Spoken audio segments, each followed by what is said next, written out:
Right or right. Many claim they like riding, but I know that they ain't. Right or right. I go hard in the paint, yeah, homie, I'm a saint. Right or right. Many claim they like riding, but I know that they ain't. They see the red and they call me a devil, but mind the treble, let me level with you. I used to idolize rappers that paint they face, but now I rock the blood of Christ ever since I've been saved by grace. All right, guys, welcome. I know different time than normal, but then again, I don't really have set video times. With me is a special guest tonight, the Friendly Exmuslim, and I would like to address one comment within the chat. Says James is friends with both Muslims and ex-Muslims. That is absolutely correct. The other comment says I should choose one. And then just one more comment to put up, guys. It says you can't have 2 feet on 2 boats at the same time. Well, that makes sense. I don't know that I necessarily have to abandon any Muslim friends that I've made or abandon any atheist friends. But welcome to the show. Thank you. Nice to be on here.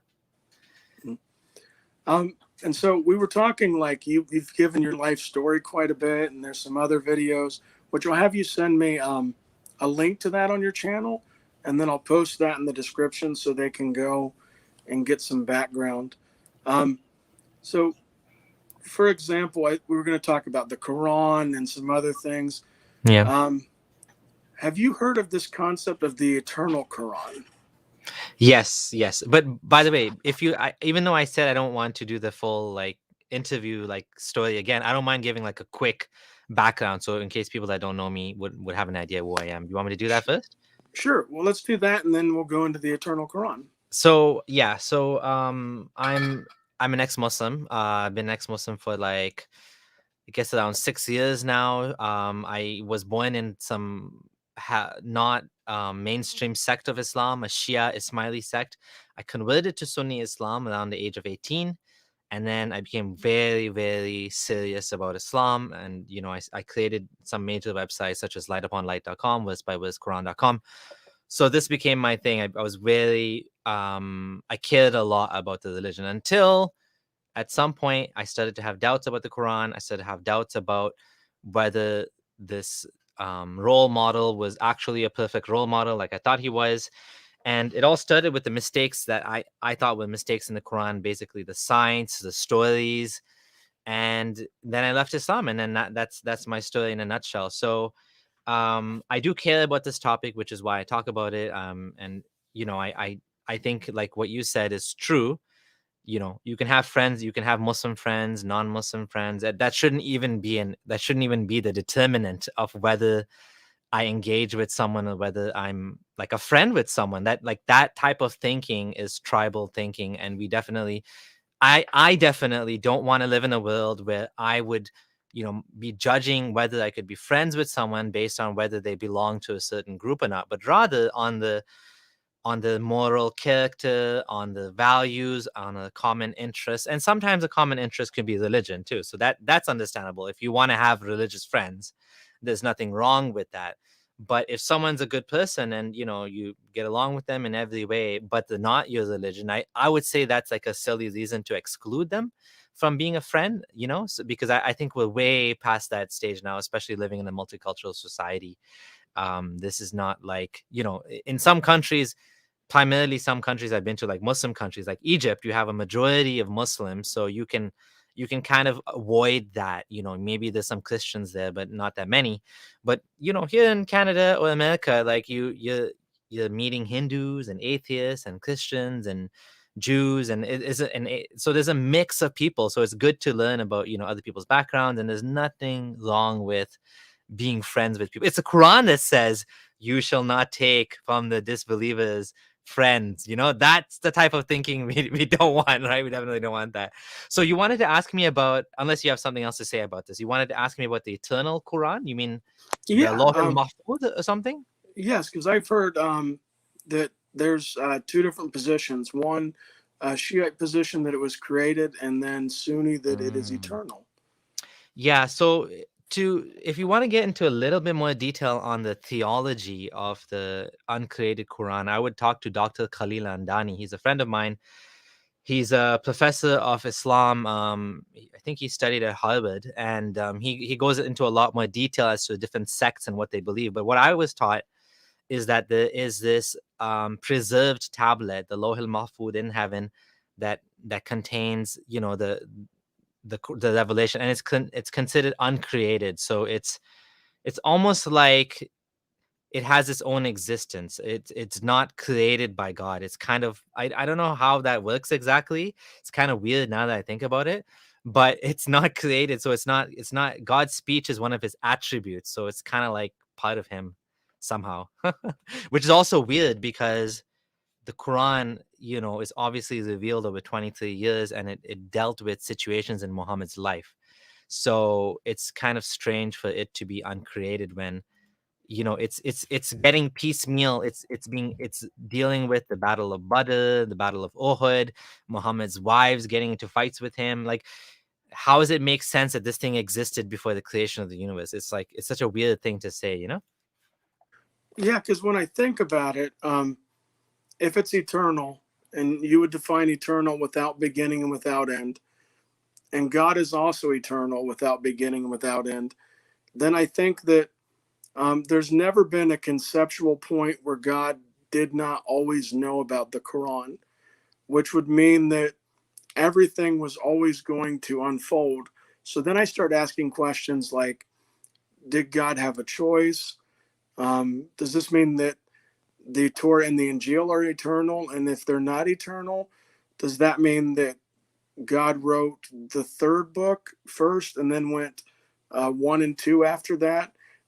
I have some questions. It seems like it's easier to say it was created and it came from God. Yeah, there was a big battle over this actually, where the Mutalizite school of thought, the rationalist, I don't know if it exactly translates rationalist, but they actually believed it was created, and this sect is pretty much gone now. Like, this school of thought, there's no Mutalizite Muslims anymore, but the school of thought of the ones that say it's uncreated. So I think it was Imam Ibn Hanbal. Oh, was it Imam Malik? One of the famous imams. He was beaten and by the caliph, the caliphate. He beat him until he couldn't hold up his hands anymore. So in the Maliki school of thought, you pray with your hands to your sides.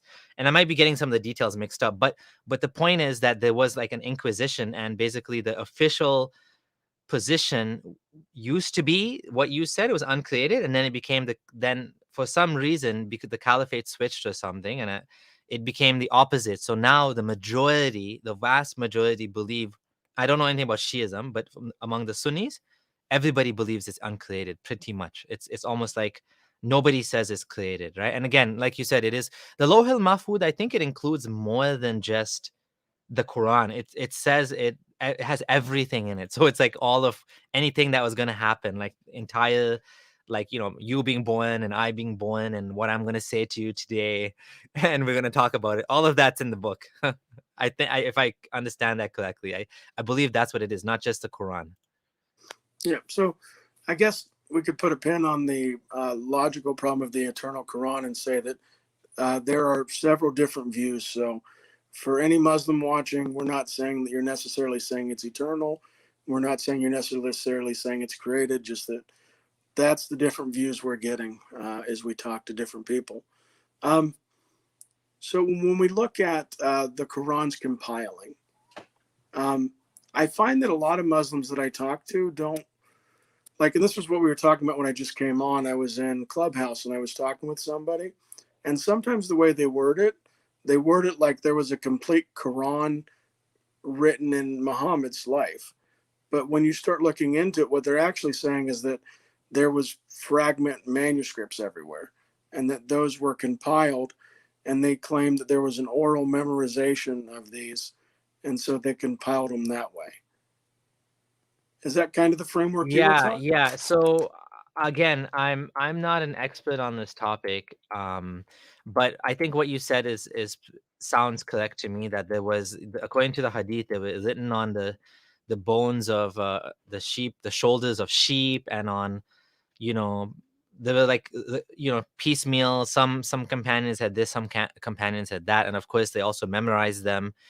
But then at some point in time, a lot of the memorizers, the hufad of the Quran, were killed in the battle. So they became worried, and then they wanted to make sure that it was, you know, all in one place. So Uthman set about, you know, getting it all together. And then there was battles between the different Sahaba, different copies they had. And you know, I believe it was Ibn Masud or someone had another copy, and there was conflict as to whose copy is the is the better one, I guess. And of course, in the hadith, we have other stories of like sheep eating some of the verses.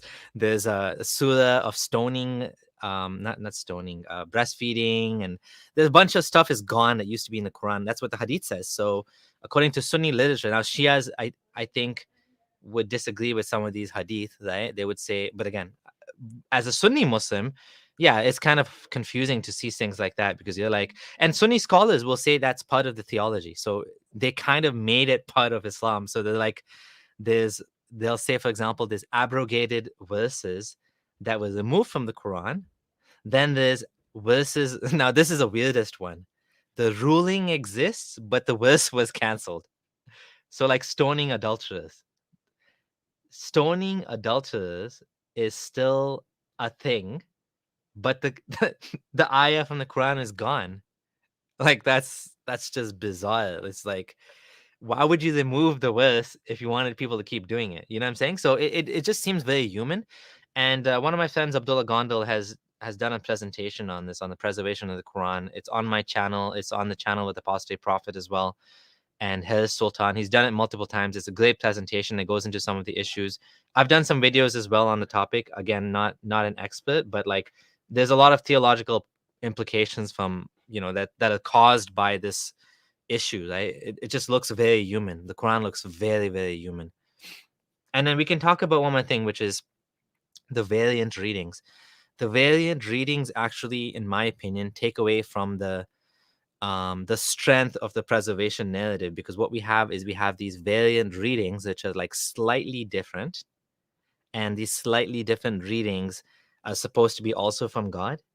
It's like, well, why would you do that? It's like, it seems more like incompetence. And the Quran itself says things like, you know, we don't cancel a verse or abrogate or make you forget, except that we send a better or a similar verse. So it's like you make me forget, the prophet make him forget a verse, and you send him a similar verse. Like, again, what's the logic of that? Like, you're claiming that your religion is a final revelation that cancels out the Torah and the Injil, the Psalms of David. All of these things are canceled now. Yet even in the final book, you're still making like edits. It's like, what? You know? Yeah, I thought that was interesting when I was looking into the Quran, because I had heard the term abrogation, and it's I was saying, well, can you explain that to me? Because it's like you were saying, it seemed to happen in two ways. Like some of the Quran that we have now would abrogate itself, but then there was fragmented manuscripts that would have been considered part of the Quran, but they were never meant to be in the complete Quran. Or Uh, they were, yeah, for some reason, or maybe they were removed for some reason, or Gabriel told Muhammad not to put it. I mean, in reality, for whatever reason, maybe it was just lost, right? We don't know the actual reason. So, and the only reason we even know about this is because there's hadith saying that there were other verses, right? Like the other one is the suckling verse, right? If you suckle 10 times or something, you become, I don't even remember the exact wording of the hadith, but there are references to these missing verses. And like you said, yes, another example, abrogation, by the way, is one of the most like controversial things in Sunni Islam. It's like very disputed. It's like there's a lot of fights over what that means exactly. Some people say there is no abrogation. They say there's no such thing as abrogation, which is, but what I was taught was what I told you, which is that, you know, the older verses are abrogated by the newer verses, right? So like la ikraha fi din, there's no compulsion in religion, was abrogated by, you know, there will be, you know, no religion, the in the deen in the light of Islam. There is no way of life accepted by God other than Islam. So again, it's all interpretation, because you could try to say that's not a contradiction and that's not an abrogation. So it depends how the scholars play the game. Like some of them will say, the jihadis will say this, especially they will say that the older verses are all canceled, all the peaceful ones now it's war. But some other Muslims will say no, there's a time and place for each one of them. There's no.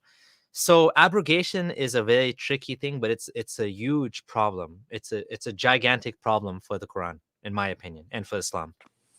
Yeah, I like how you were wording that. That makes sense because if somebody is interpreting it, the verses that came later in the Prophet's life, the ones where he was in more conflict, are what you should be using. But then if somebody says that it's a time and place, they would have a completely different concept. Yeah. And Extreme is asking, why is it problematic to have edits? Well, the reason it's problematic is it just seems all too human. You are claiming, not you, but Islam is claiming that these previous texts were corrupted. So God let them be corrupted. God, for whatever reason, doesn't mind that his previous revelation got corrupted. Or he minds, but he allowed it to happen. But now he's sending the Quran and he's saying the Quran is protected. The Quran is protected. It's one of this. You have to believe this to be a Muslim, because the Quran itself says we have preserved the Quran. In lahu lahafidun, we are protecting it, right? So the Quran has to be preserved. If it's not preserved, then Islam falls apart, because the Quran is not preserved, and the Quran has to be preserved because it says it's preserved. So it's a problem for the Quran. So why would it need to be edited? Like, why would it need abrogations? It doesn't make any. It's not. It doesn't make sense. It's like God is changing his mind. Like what? Like, what I'm saying? If I was God, okay, if I was God and I wanted to do this thing where I would make a temporary rule. I would say, for now, you do this until this time. I wouldn't say so on and so forth, make a rule, and then next day, oh, by the way, I'll give you a good example. The Quran says there is no sex in Ramadan. Actually, I don't know if the Quran says this, but this was the situation. The situation was, in Ramadan at night, Muslim men are not allowed to have sex with their wives. Okay. Then what happened was they went and they complained to the Prophet that I had sex with my wife, right? So the Quran now, there's a new revelation saying, oh, you believe God has seen your sin or something and forgave you or something, and now you can have sex in Ramadan at night. So overnight, the ruling changed from this is forbidden to now this is okay. Okay, so what, Allah didn't know that? Or he knew that, but why would he do it that way? It's too human. This, like, everything about the Quran is so human. It it's like God doesn't know what he's doing. He's like changing things as he goes, you know? Yeah, because there's a lot of times that are very specific to the Prophet's life. When I read the Quran, I did it back last December. And when I was going through it, I noticed that there was like one chunk where it was about not coming to the Prophet's house too early, Yeah. not staying too late, Yeah. eating your food quickly. Yeah, Um, yeah. and I thought that was strange, because if it's the final message for everybody, but the Prophet's not here. I mean, I have heard the argument that it's a moral example and it's telling you that you should be that way with your friends, but I don't know. It's again, it's ludicrous because it's so specific to Muhammad, and it's almost like far more important things were missed from the Quran. For example, what do we do when Muhammad dies? Like, major issue. Muslims got in huge fights when Muhammad died, right? There was what's called the Ridda wars, right? The people, the Arab tribes around decided to all apostatize, and Abu Bakr had to fight them to bring them back, to say you have to pay us zakat, because they said we're not paying zakat after Muhammad. We only pay zakat to Muhammad. And Abu Bakr said, anyone that doesn't pay zakat, I will kill you. So he went after the tribes to bring them back, right? He said, if you don't pay zakat, you're not Muslim and we can kill you, right? So basically it's like, it's just like Just such a big problem happened when he died, not dealt with, but like people coming to his house and bothering him, that was dealt with. His wives like plotting against him because they didn't like the fact that, you know, he had multiple wives and there's so much jealousy and unhappiness in his relationships. So one of them said, according to the story, I mean, there's two different stories depending on which one you accept. One of the stories says he used to come from one of his wives' house with bad breath. And so they made up the story they had bad breath because they didn't want to go to Zainab's house or something. The other story says he was sleeping with a slave girl. So, you know, they didn't like that. So basically, there's so many issues in his life and his relationships that Allah had to keep coming and saving him because, and you know, the one about him eating in his house, the one about him being scared of what the people would say because he wanted to marry Zainab. And the Quran says you were scared of them because Zainab was the wife of his adopted son. So now after that, adoption was abolished just so Muhammad could marry Zainab. So that he could say, I'm not marrying my son's wife. He's not my son. He's actually someone else's son. He's not my son. I've just adopted him. So adoption was canceled because of Muhammad wanting to marry Zainab. There's so many things like that. The Quran, like I can go on and on and on, like how everything in Islam is because of is for Muhammad's benefit, right? In the Quran. Yeah, and as I look at the early power structure, I see that the Prophet's wife rose as like a key figure, at least in Sunni Islam. Aisha, right? Yep. Mhm. And I know that the Shiites have a different view, and they believe that she was not necessarily honest, and so they go back and forth. But the first time I heard them describe her as mother, I took a pause because I had only typically heard that from like Catholics, like "Hail Mary, Mother of Grace, the Lord is with thee." But when I look into that, they actually would say that Mary, the mother of Jesus, is ahead of Aisha. But then when you look at mothers, and correct me if I'm wrong, but there would be a concept of not marrying the prophet's wives, so they were all kind of looked at like mothers. Yeah, the Quran itself says his wives are your mothers, and you're forbidden to marry them ever after his death. So, like for example, Aisha, she was I think 16 when he died, according to if she was actually 6 when he got married, according to that calculation, that she would have been around 16 when he died, and so she would never ever have an other than this like 60-year-old man she was married to. She could never have another relationship. And the story goes that there was one of the companions which hinted to her that I would like to marry you. I forget the details, like after Muhammad died. And Muhammad heard about this. He's like, I'm putting an end to that nonsense. Nobody's going to touch my wives, even after I'm dead. Like he was so, you know, I, I, I, I wanted to make a video on this. Like Islam is basically the religion for incels. It's a religion for men who are sexually frustrated, sexually insecure, men that are not, you know, that need to control women. It's all about that. It's not, you know, Muhammad is seemed to have major sexual issues basically. I mean, put it bluntly.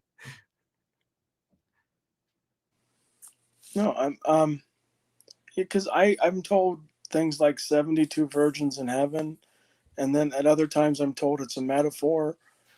And then they talk about potentially more women in hell. And it's so hard to figure out like what is the authentic hadith because there's so many forgeries and fabrications and I was just looking at the comments too. Original Wind Productions is a friend of mine. Someone's asking if I can give a reference for the claim that the Quran has edits. So I don't know if he means. Oh, let me find the verse. I'll show you what I'm talking about. Right. Mm-hmm. There is a verse that says. Okay, can I share my screen? Yeah, let me go. Okay, let me just share 1 second. So there's this example of this verse right here, which is 2:106. Give me 1 second to get that up for you. And it says, we do not abrogate a verse or cause it to be forgotten, except that we bring forth one better than it, or get this, similar to it. Do you not know that Allah is all over all things competent? Now, I gotta ask a question. If you're the creator of the universe, all-knowing creator, excuse me, and you have this, everything has been written down, the pen wrote down everything that ever happened according to the hadith, and you basically know everything. Why would you do this? And like the joke here is you're sending a similar verse. Similar, meaning equivalent. Yeah, I'm trying to think what would be How does it make sense? Like this is like a like joke. if I'm just trying to think if I were to steel man that. I I guess mean, the argument would be is that Allah had certain verses for certain times, and He had certain verses worded certain ways for certain times, but they were not meant in the completion. I guess that would be the response. yeah. I don't know that there would be another response or even a better one that I could steel man from that. Yeah, Also, I if would. anybody has any questions, you can throw them in the chat and do a few questions throughout the video or towards the end. Yeah, it's hard to find things live. I'm trying to look and see, but yeah, maybe it'd be better if we do this after. But yeah, so basically this is the claim that the Quran itself admits this, that it actually, causes things to be forgotten. But it just, again, it looks so very human that Muhammad, why would God make him forget a verse? Like, it does, again, we're talking about something that someone's making a claim that this is from God. I'm coming to you, I'm a prophet, I have this book, I have these verses from God. God says, oh, you believe you should do this and do that. And then the next day I say, oh, you believe God says you should do this, but don't do that. And someone says, hey, but yesterday you said do this and do that. And you're like, oh shit, I forgot. Oh, but God made me forget. And he gave me a similar verse. I mean, why would anyone believe this? Like, if this is the sort of claim that you're coming up with a verse, then you're changing the verse, you're forgetting the old verse, you're forgetting it. It actually says forgetting. It's not like it's like a clear plan. Like I'm releasing, Android 1.0, and then okay, Android 1.0 is no good anymore. We have 1.1 now. It's like you lost part of the code and now you're putting some new code, and now it's like, oh yeah, I don't I apologize, I promised you that 1.1 was coming out, but instead I have something else. I'm gonna, it's just very, it's bizarre. It's just like, if you look at this with a clear mind, there's no way this is from God. It's just not possible. And in terms of like verses being lost, there's many hadith, like the pretty famous. What I recommend, let me share actually this paper, because it's better that I Yeah, talk go ahead. academics. Academics is best. So there's a nice paper that you can read. I can show it on the screen as well. It's by, oh, here it is. Okay, can I show this on the screen? Okay, yes I can. All right, I'm just gonna stop sharing my screen and share it again. I'll show something else. So this is Sounds good. this is a scholarly paper by a Muslim. And he actually acknowledges the existence of these hadith that talk about lost verses and stuff like that, right? So here, so I just added it. If you can add it to, so it's called Orality, Literacy, and the Seven Ahruf Hadith by Yasin Dutton.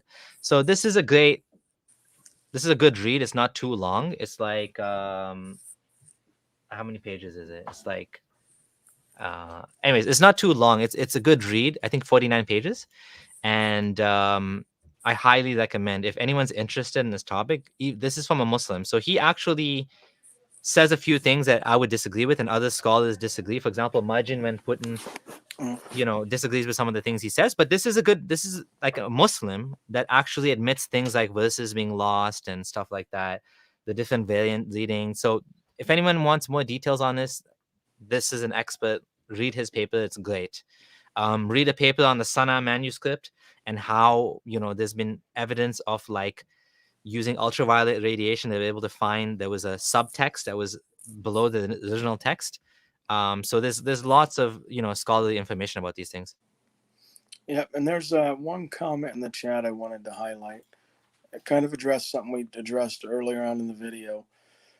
All Christians who have doubts and become butthurt lower themselves to the same standard as Islamophobics in the end. So let me address this. So I have had my channel for about 7 months now. And if you go look at the content, I've had several different Muslims on, great conversations, one-on-one. I've had several different atheists on. And to be honest, I don't think that I've gotten this level of hate until I brought on my second ex-Muslim. Like, I'm getting like really nasty messages. It really is surprising me because my channel is not a contentious channel. If a Muslim messages me and they have somebody they want me to talk to, I'll bring them on. It's very disturbing. Why are people so upset? Maybe I don't know. Am I saying something like dramatic or something? I don't know. We're talking about Quran. I thought most of your audience would be Christians. Actually, I have a Muslim, Christian, and atheist audience. So okay, nice. pretty healthy mix. That's good. And well, maybe I don't have a Muslim audience after some of these videos, but I hope you guys do stick around because I do want to have Dr. Khalil on. I do want to have others on. I still want to talk to Muslims, but I also want to know this gentleman's experiences. I want to know what he went through. I want to know his thoughts. Like we don't address problems or situations by not having a conversation. Yep, exactly. Oh, Brian says, what about agnostics? I'm sorry. Yes, Brian, agnostics. I need to get an agnostic on. I will for sure. Although a lot of atheists are agnostic. Yeah, so I'm I may have agnostic covered atheist. That. Yeah. I would call myself agnostic atheist. I think some people misunderstand what agnostic means. Agnostic is not like a weak atheist. I think what they mean is weak atheist when they say agnostic. Weak atheist is someone that, I'm a weak atheist. So I'm an atheist that basically I don't make a positive claim that there is no God. I'm skeptical God exists, but open to the idea. But so far I don't believe there's a God. So that's why I call myself agnostic atheist. And let me see if there's a question. It says, so did Samir give evidence for Quran has edits? So he may have missed it when you shared the hadith. After the video, I'm going to have our guest, when he gets time, shoot me a link to the paper that he suggested, shoot me a link to that, and I'll post all that in the description of the video. And hopefully that helps with those. See if there's any other questions. Yeah, so that's the paper. I highly recommend you read it. It depends what he means by edits. The Quran itself says Muhammad forgot verses and Allah replaced them.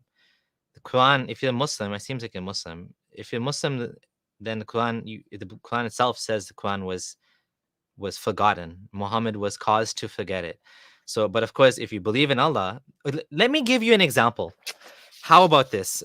Let me give you an example that you will love. That is, you want an example of the Quran being edited. I have a beautiful example that will make you go, Okay, give me 1 second. Just trying to find it. No problem. I'm just trying to find finding this. Guys, if you're enjoying the video, please like and subscribe. For anyone new, if you click the bell, you'll get an update when I go live. For anybody who wants to ask me questions about Christianity or other things, periodically I do conversations in Clubhouse, so reach out to me. You ready for me to share a screen? Yeah, again? I found it. Let me just share my screen one more time. Share screen, window, applications. Okay. So this is a beautiful one because this one's hard to deny. This is on my blog. Narrated al-Bara, there was revealed not equal are those believers who sit at home and those who strive and fight in the cause of Allah. 495. The Prophet ﷺ said, call Zayd for me and let him bring the board, the ink pot, and the scapular bone. Or the scapular bone and ink pot. So the hadith narrator is saying, well, it was either this and that or that and this, whatever, right? But they mentioned both cases. Then he said, right, not equal are those believers who sit, ... And at the time, Amr bin Maktum, the blind man, was sitting behind the Prophet. This is a famous blind man, by the way, because there's a verse in the Quran that was revealed because of this blind man. Surah Abasa wa Tawalla. So Muhammad was criticized by Allah for turning away from this blind man. So there was a bunch of famous people he was talking to, the Quraysh. He was trying to convince them that you should accept Islam. And this blind man came and was, I don't know, tugging at him or something. And he kind of like ignored him. And then he went home and he felt bad. And then the surah was revealed about the blind man. So this is a famous blind man. So anyway, so this blind man was there while the verse was being revealed in Muhammad's house. And he said, after the verse was, he heard the verse saying, not equal are those who fight and those who stay home, meaning go for jihad. You get a bigger reward if you go and fight the disbelievers rather than you sitting in your house and, you know, whatever, right? So he asked, he's a blind man, but what about me? I'm a blind man. Like, what is your order for me as regards to the above verse, as I'm a blind man? So the hadith says, so instead of the above verse, the following verse was revealed. Not equal are those believers who sit at home, except those who are disabled by injury or are blind, and those who strive and fight in the cause of Allah. And there's multiple versions of the hadith. It's very interesting. I find that when I go to look up a hadith, even when I'm going to like Bukhari, for example, I'm told that I can't just read Bukhari, that I still need somebody who has studied the science of the hadith to explain it to me or to convey it to me. So let me show you that. And not only that, this is like multiply narrated. It's very hard to get out of this. There's this version, there's this version, there's this version in Sunan Nasai. So this one's Bukhari, Nasai, Sahih Muslim, Sunan Abi Dawood. There is multiple references to this story. I collected 1, 2, 3, 4, 5 of them. It's also recorded in Ibn. Oh no, and then there's another story. Hold on. So then take a look at the story. So okay, I have other examples on the blog too. But yeah, so there's an example right there that, you know, he's asking about, you know, the Quran being changed. Well, there you have it, right there. And there's also another example. Let me give you one more example. Oh, I closed it. There's a man, and this is mentioned in that paper by Yasin Dutton as well. His name is Abdullah ibn Abi Sar. Abdullah ibn Abi Sar was a scribe of Muhammad, and he said that what used to happen, and this is quoted by Dabi recorded this. He said, "To me it has been revealed when not has been revealed to him," refers to Abdullah ibn Abi Sar, who used to write for God's messenger. So basically, this scribe claimed that when it came to a certain ayah in the Quran, you know, Muhammad reached a part of the surah that said, "Thereafter we produced him as another creature." Abdullah, the scribe, said, "So blessed is God, the fairest of creators. Subhanallahu ta'ala ahsan al-khaliqeen," or whatever, right? He said something out of amazement. He says, and then Muhammad's like, write this down. Do you see how, like, so according to this story, Abdullah ibn Abi Sar apostated. He apostatized from Islam because he was writing down things and Muhammad said, yeah, the same thing was revealed to me, what you just said. So he left Islam and basically he converted back to Islam at some point, right? Muhammad wanted him killed. He converted back to Islam. But the point is, this story exists in the Sunni like traditions, that this man actually was writing down, saying things, and ended up writing them down. So yeah, that's some example. I think that's enough examples for today. No, that's very, very interesting. I appreciate you bringing a little bit of a slideshow presentation. We get I come with receipts. yeah, and also if you send me your blog info, I guess you send me everything you want me to share, and I'll tag it into this live. It's just friendlyexmuslim.com or abdullahsamir.com. It's easy to find it.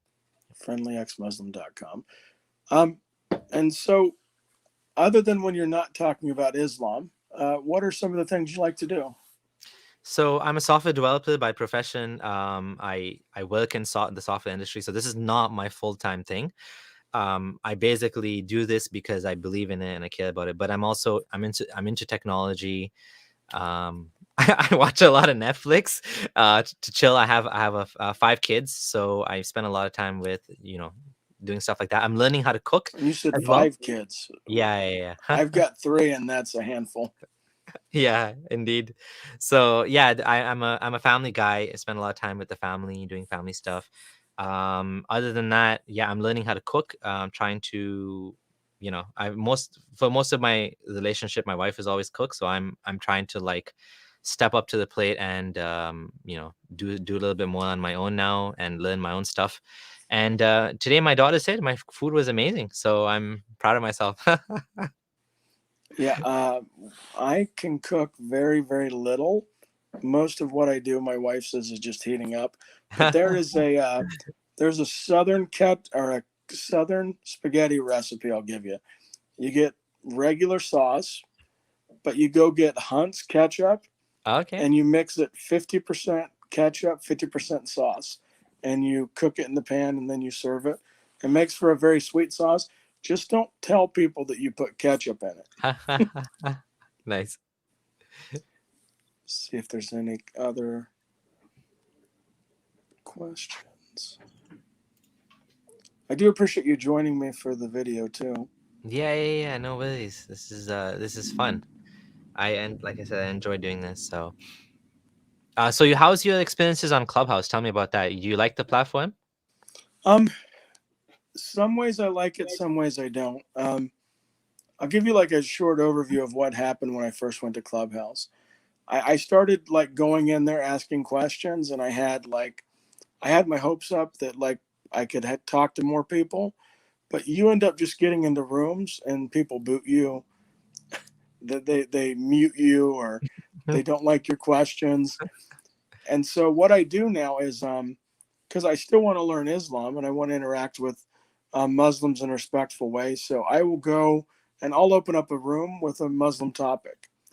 Like I did one the other day, women's rights in Islam, and I invited a couple of Muslim friends of mine who are females, and they always got the last say of the question. And so we talked about different topics. They would answer it, and my rule is you never boot anybody from the room. Worst case, you send them down to the audience, and you bring them back up later. That way, everybody's still learning. Everybody's still growing, and that way, people also don't feel like they're just going to get censored. Because I think sometimes people want a monologue.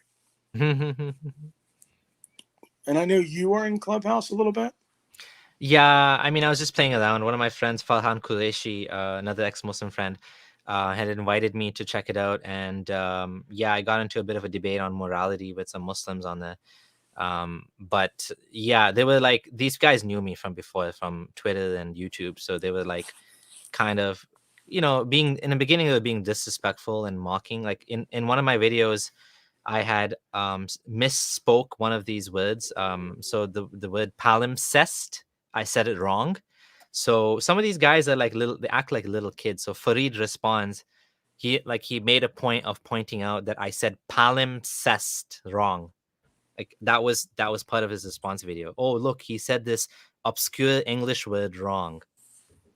Like that was like, okay, whatever. But like, yeah, so as soon as I joined the room, they're like, can you say palimpsest? And I'm just like, you guys wanted me to talk. I didn't say anything. I didn't have to say anything. I was just quiet.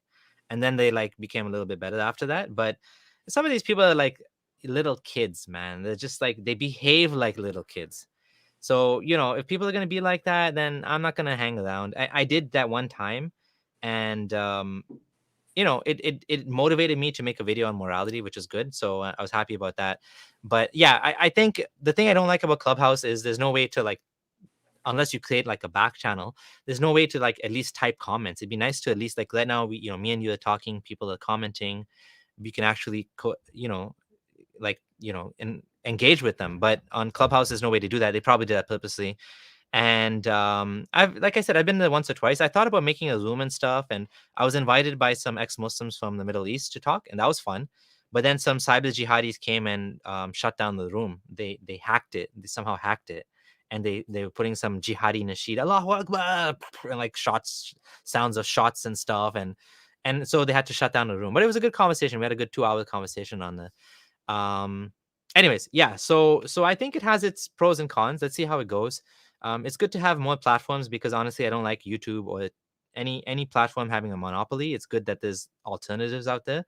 I don't like the fact that it's not easy to record it, because I would like to record it and at least have a copy of what was said. And the one I did, I saw like a little 20-minute clip of what I said online, but I don't have a full copy of it, so it's kind of annoying because people post little clips and then you can't even like you don't even have the full thing unless you record it yourself. So yeah, it has its pros and cons, I guess. It's an audio only platform, so I guess that's what it's geared for, you know? And we got a question from a good friend of mine who I want to actually say is very critical of Christianity, but I believe that my religion is true, which means I believe it can withstand criticism. So anytime he wants to bring a scholar on, I'll watch a video. He's not agreeing with me on really anything other than keeping the conversations respectful. But the question that he asks is, can you distinguish between anti-Muslim bigot and being critical of Islam? I got tongue-tied. If you want to answer that. Yeah, great question. So we can talk about the Islamophobia candidate as well, like the word Islamophobia, which is used all too often to shut down criticism of Islam. People like me are sometimes called Islamophobes, or maybe people like you are called Islamophobes if you ever dare to say anything about Islam. Thankfully, I think it's becoming less common now. We can actually talk about these things without, without being shouted down, Islamophobe, Islamophobe. It doesn't happen that often, but it still happens. But what they actually mean when they say Islamophobe is if they're honest, then what they mean is you're promoting anti-Muslim bigotry. The problem is that it's unfair to claim that anyone criticizing a religion is an Islamophobe, because otherwise, well, Shias are Islamophobes, because Shias criticize Aisha, Shias criticize Muhammad, I'm not Muhammad, they criticize Sunni practices. If I say this Sunni practice of, FGM is wrong, I mean, not all Sunnis agree with FGM, but some of them do. And then would I be an Islamophobe? But what if I'm a Muslim that's against it? Am I a Muslim Islamophobe? It doesn't make any sense, right? It's only used against non-Muslims, right? And so the problem with the term is it's engineered to be ambiguous and to allow people to get away with silencing the critics of Islam, especially if you're in academia. It's very tough to talk about Islam openly in a critical light. You have to be very careful so you don't get canceled, right? And it's important that whenever we talk about Islam, we always make sure that especially people like me, that we are opponents of Islam. I'm an opponent of Islam. I believe Islam is I don't want to say evil. It's a bad ideology. It's harmful to the world. It takes away from women's rights, from human rights, from kafir rights, from animal rights, maybe to some extent. Like the Hajj sacrifice, killing millions of animals ritually every year. So it's bad for the world. And for people like me, we need to be careful that our words are not used to demonize innocent Muslims that don't necessarily agree with any of these things. I'm most against Islamism, which is political Islam. I'm less against private practice of Islam. When I say I'm less against it, I'm against all of it. I don't believe in any of it. I think it's all a lie. It's fake. It's a delusion, whatever you want to call it. But I respect people's rights to practice their religion privately under secularism. I believe in secularism, so I believe that it's my job to not just speak for atheist rights, but to speak for Muslim rights as well. Meaning, if a Muslim wants to pray, then I will actually be in their favor if they want to fast or whatever. Which means I'm against countries like China that are like oppressing and putting Muslims in jail. And it's not all, they're not putting all Muslims in jail. They're particularly targeting the Uyghur Muslims, right? It's an ethnic issue for them. They don't care. Honestly, they don't care about the religion. They don't care anything about the religion, but they want this country, this group of people to be completely assimilated into their culture, right? Into the mainstream Chinese culture. And they don't want them to be a distinct, because they don't want them to be separate. There's a separatist movement there and they're trying to quash it, right? But regardless, whatever the intention is to quash the separatist movement or whatever, they're doing it in a completely wrong way. They're like forcing Muslims to eat food in Ramadan, not allowing them to fast, forcing them to eat. this would be an example of this would be something Islamophobic and something somebody shouldn't do. He's saying that somebody actually put a pig corpse and dropped it off at the mosque.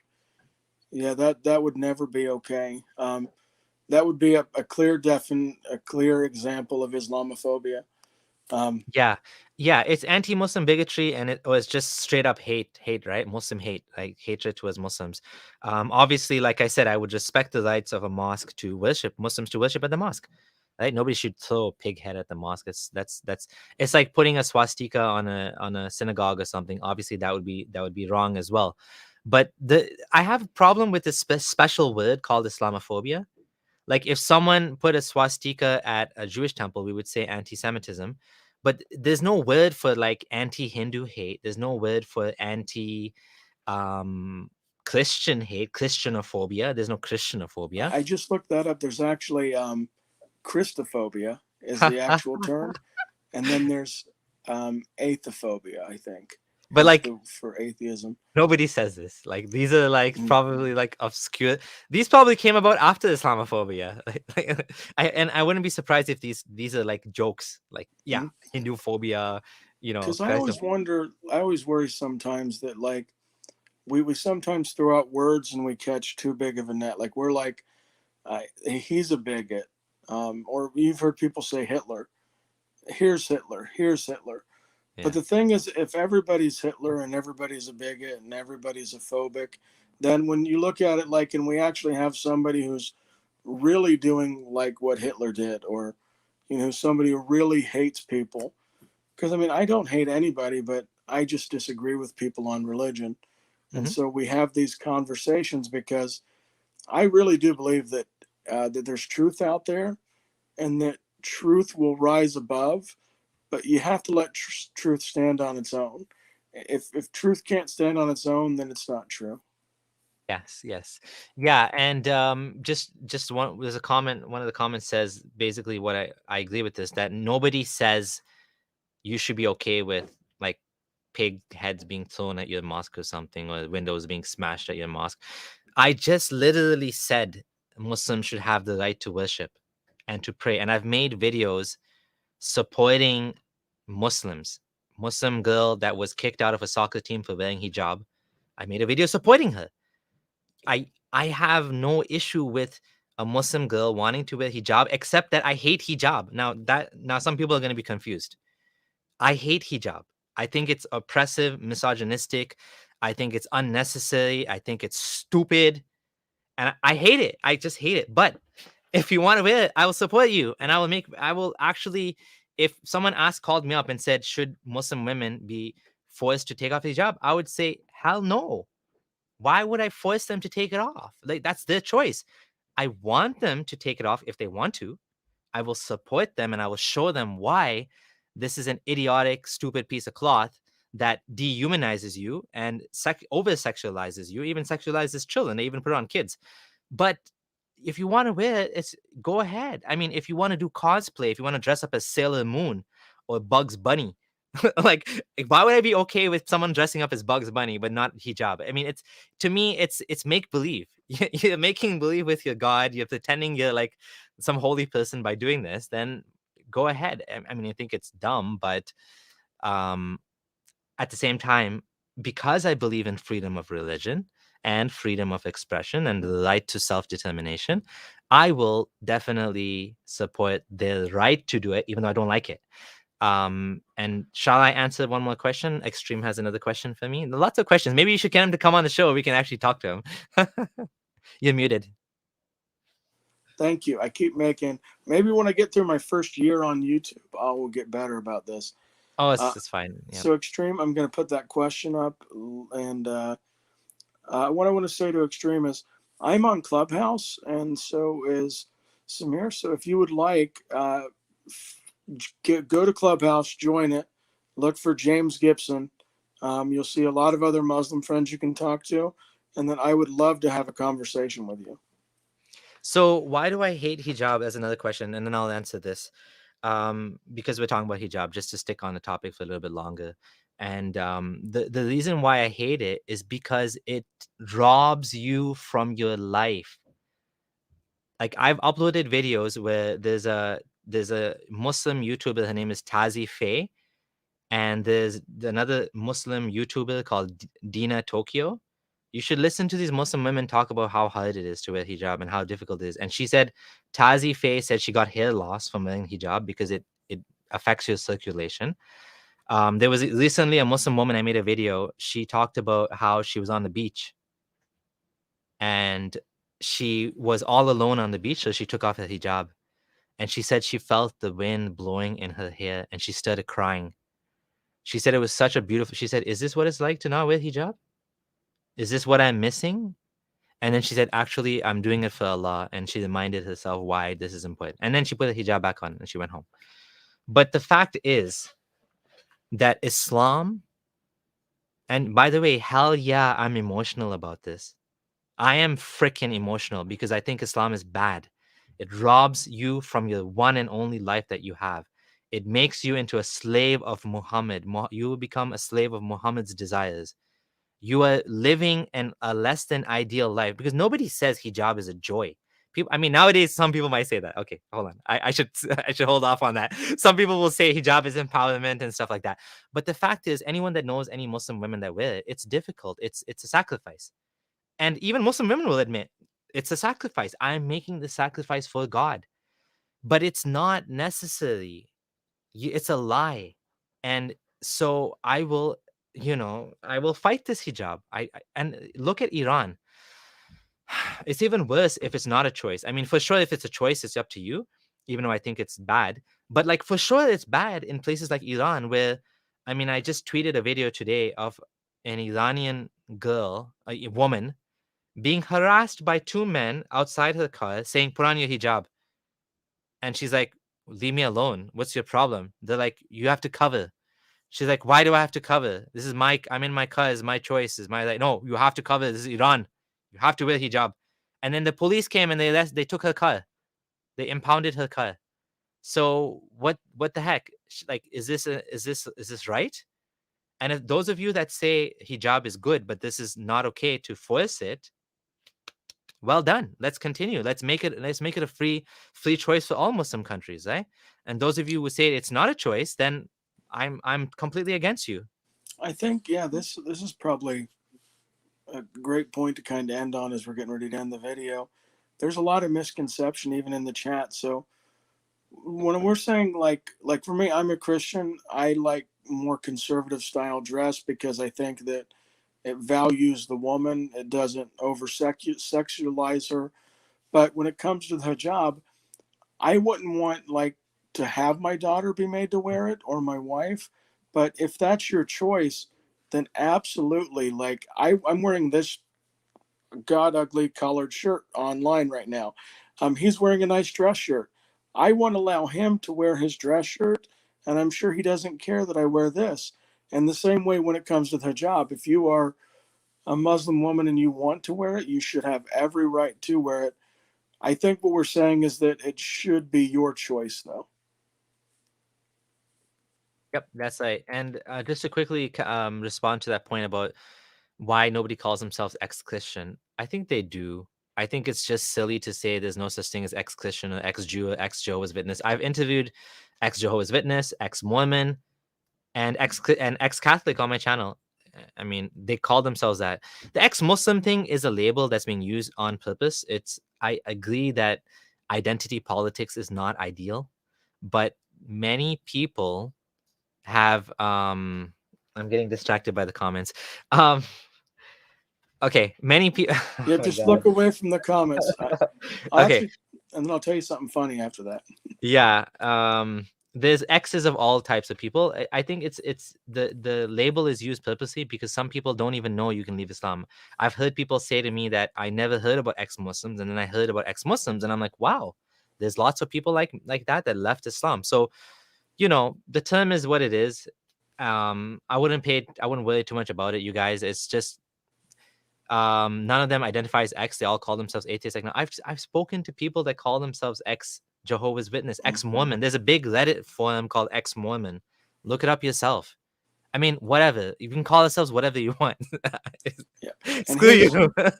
Here's I'll some call myself funny. ex-Muslim if I want to. Okay, what was that funny thing you had? Here's some funny logic for you. So, and this makes complete sense. I've thought about it for 10 minutes once, so it absolutely makes complete sense.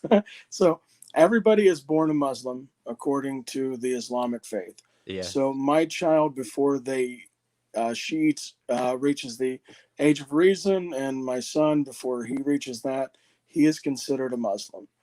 Now, from that age of reason, if they don't practice Islam, now they are technically an ex-Muslim, correct? Well, nobody says that. But yeah, basically nobody says that. I just think technically, then everybody is an Everybody's apostate ex-Muslim. who is not a Muslim, if you follow that logic. Yeah, it's silly to even say everyone's born Muslim in the first place. But yeah, if you want to like take that literally, that everyone's Muslim, yeah, then everyone's ex-Muslim. But they didn't obviously even understand Islam if they were Muslim. So how does that make sense? I don't know. It's silly because everyone's born Muslim, but not born Christian or atheist or Jew. But even the parents teach the kids to be Muslim. I mean, the hadith says you're taught to be Christian or you're taught to be Jew by the parents. But what about Muslim? Muslim is just natural. The natural state is to believe in Allah and His Messenger, right? Yeah, I've had several philosophical conversations with that, because then you'll have some people say that people are born atheist. But technically, I think this fits better. People are born innocent. They're devoid of a proposition. They haven't been exposed to anything to make a decision one way or the other. Mm-hmm. Yeah, blank slate, right? There's a book like that I have to read. And then before we go, I would like, if you don't mind, plugging some things you got coming up, or you got any videos going? Yeah, so on Sunday, we're having a big live stream. Myself, Abdullah Gondal, and Dr. Ali Rizvi is going to be a special guest coming up on Sunday on my channel.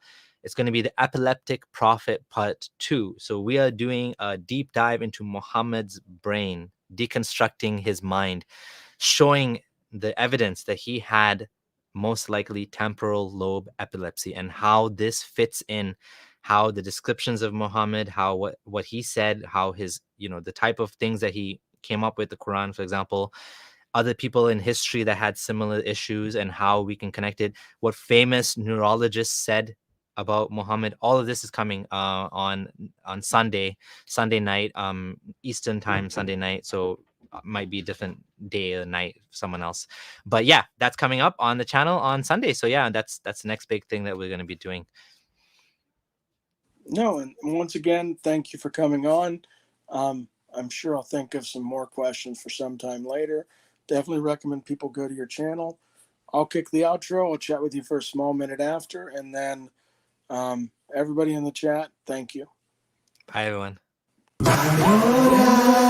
I go hard in the paint, yeah, homie, I'm a saint. Right or right. Many claim that